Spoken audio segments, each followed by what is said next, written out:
खबर यूपी के बलिया जिले में मेरठ के साहिल और मुस्कान द्वारा पति सौरभ की हत्या के तर्ज पर बलिया में भी एक जघन्य हत्या का मामला प्रकाश आते ही हड़कंप मच गया है।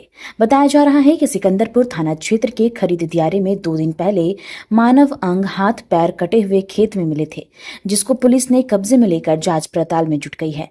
तो वहीं 1 दिन के बाद उसी मानव अंग के कुछ अवशेष धड़ पुलिस कुएं से बरामद किए हैं। इसके बाद पुलिस और गहनता से जांच पड़ताल करने लगी है तो पता चला कि यह मानव अंग रिटायरमेंट फौजी देवेंद्र की है। पुलिस की जांच के बाद पर्दा उठा तो होश उड़ गए। पुलिस ने बताया कि रिटायर्ड फौजी की पत्नी से एक ट्रक ड्राइवर अनिल यादव के संबंध था, जिसकी वजह से पत्नी और प्रेमी ने मिलकर कोतवाली थाना क्षेत्र के बहादुरपुर स्थित मकान में पहले निर्मम हत्या कर दी। वहीं शव को छुपाने की नियत से उसके हाथ पैर काटकर धड़ काटकर बोलेरो गाड़ी से ले जाकर सिकंदरपुर थाना क्षेत्र के दियारा में फेंक दिया। पुलिस की पूछताछ में मृतक देवेंद्र की बेटी ने इस हत्याकांड से पर्दा उठाया है, जिस पर पुलिस ने आरोपी अनिल यादव को मुठभेड़ में गिरफ्तार कर लिया है, जिससे उसके पैर में गोली लगी हुई है। हत्या के सहयोग करने वाले साथी सतीश यादव को भी पुलिस ने दौड़कर पकड़ा लिया है। इस हत्याकांड में शामिल रिटायरमेंट की पत्नी पर भी पुलिस ने मुकदमा दर्ज कर आगे की कार्रवाई में जुट गई है। इस घटनाकांड से खुलासे से काफी तरह तरह की चर्चाएं सामने आ रही है। लोगों ने मेरठ में जिस तरीके से मुस्कान और साहिल ने मिलकर सौरभ की हत्या का प्लानिंग किया था, उसी तरह बलिया में भी इस घटना से लोगों में काफी आक्रोश और डर बना हुआ है। एक जो शनिवार में 10 तारीख में थाना सिकंदरपुर क्षेत्र में कुछ मानव अंग जिसमें 2 हाथ और 2 पैर थे वो मिले थे। उस घटना को शुरू से ही पुलिस ने बड़ी गंभीरता से लिया। जनपद के सभी अधिकारी, कई थानों के थाना अध्यक्ष, हमारी फील्ड यूनिट, ये सब वहाँ पे पहुँचे थे। आसपास प्रयास किया गया ये जानने का कि कोई गुमशुदगी या कोई अपहरण इत्यादि की घटना तो नहीं हुई थी। यद्यपि जनपद में उस समय एक अपहरण की घटना चल रही थी तो उनके परिजनों से भी संपर्क किया गया था। उसी दिन 10 तारीख में रात में थाना कोतवाली क्षेत्र में एक महिला द्वारा अपने पति की गुमशुदगी की रिपोर्ट दिखाई गई थी करीब 8 बजे। उस रिपोर्ट में ये अंकित किया गया था कि उनके पति अपनी बेटी को लेने के लिए बक्सर रेलवे स्टेशन गए थे। उन्होंने पति का मोबाइल नंबर भी दिया था।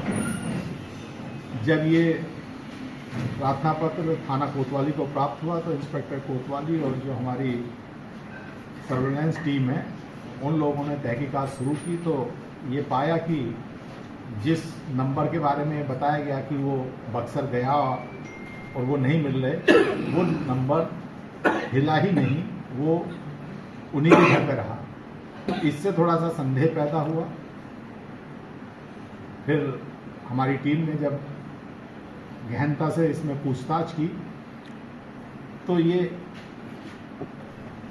एक तरह से कह सकते हैं कि एक रिश्तों के कत्ल का एक कहानी सामने आई।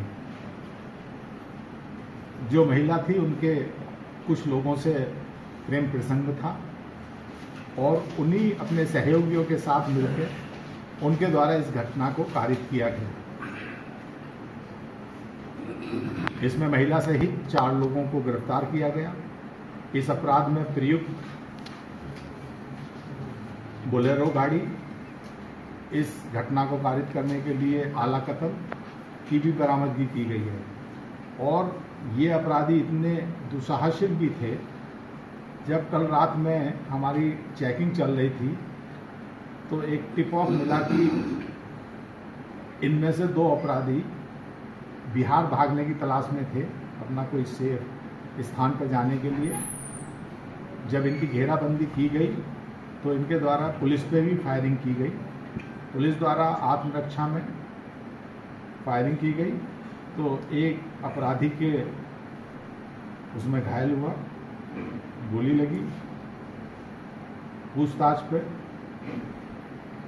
उसके द्वारा जो सिकंदरपुर में घटना हुई थी उसमें अपनी संलिप्तता भी स्वीकार करी। जो मुखबिर की सूचना थी वो बड़ी सटीक थी। तो आज इन सबको जेल भेजा जा रहा है। ये बहुत ही घृणित अपराध था, दुस्साहसिक भी था, जिसमें एक व्यक्ति के 6 टुकड़े कर दिए गए, 2 पैर 2 हाथ, जिन्हें ट्रांसपोर्ट करने के लिहाज से इनके द्वारा ऐसा कृत्य किया गया था। अलग अलग स्थान पर डाले गए थे। पैर और हाथ तो ग्रामीणों की सूचना पर बरामद हुए थे। जब इस घटना का खुलासा हुआ तो अभियुक्त गणों की निशानदेही पर शरीर का अन्य हिस्सा प्राप्त हुआ। इसका सिर घाघरा नदी में फेंका गया था। वहाँ गोताखोरों से तलाश कराई जा रही है, निरंतर 3 दिन से चल रही है, लेकिन सिर अभी नहीं मिला है।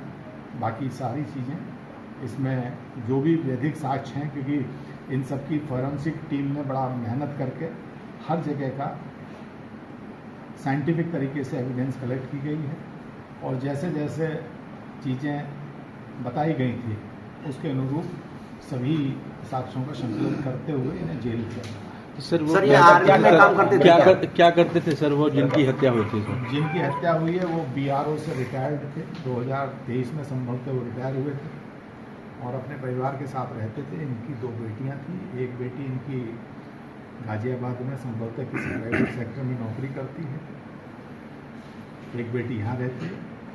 उनका भी काफ़ी सहयोग मिला। जब ये संदेह हुआ था, जब मोबाइल नहीं गया, तो परिजनों से भी, तो मृतक के भाई और उनकी बेटी ने कुछ चीज़ें ऐसी बताई जो, और जिन्होंने ये पुख्ता किया कि मृतक की जो पत्नी, जो खुद इस पूरे प्रकरण में वादनी बनी थी, वही इस पूरी घटना की सूत्रधार है।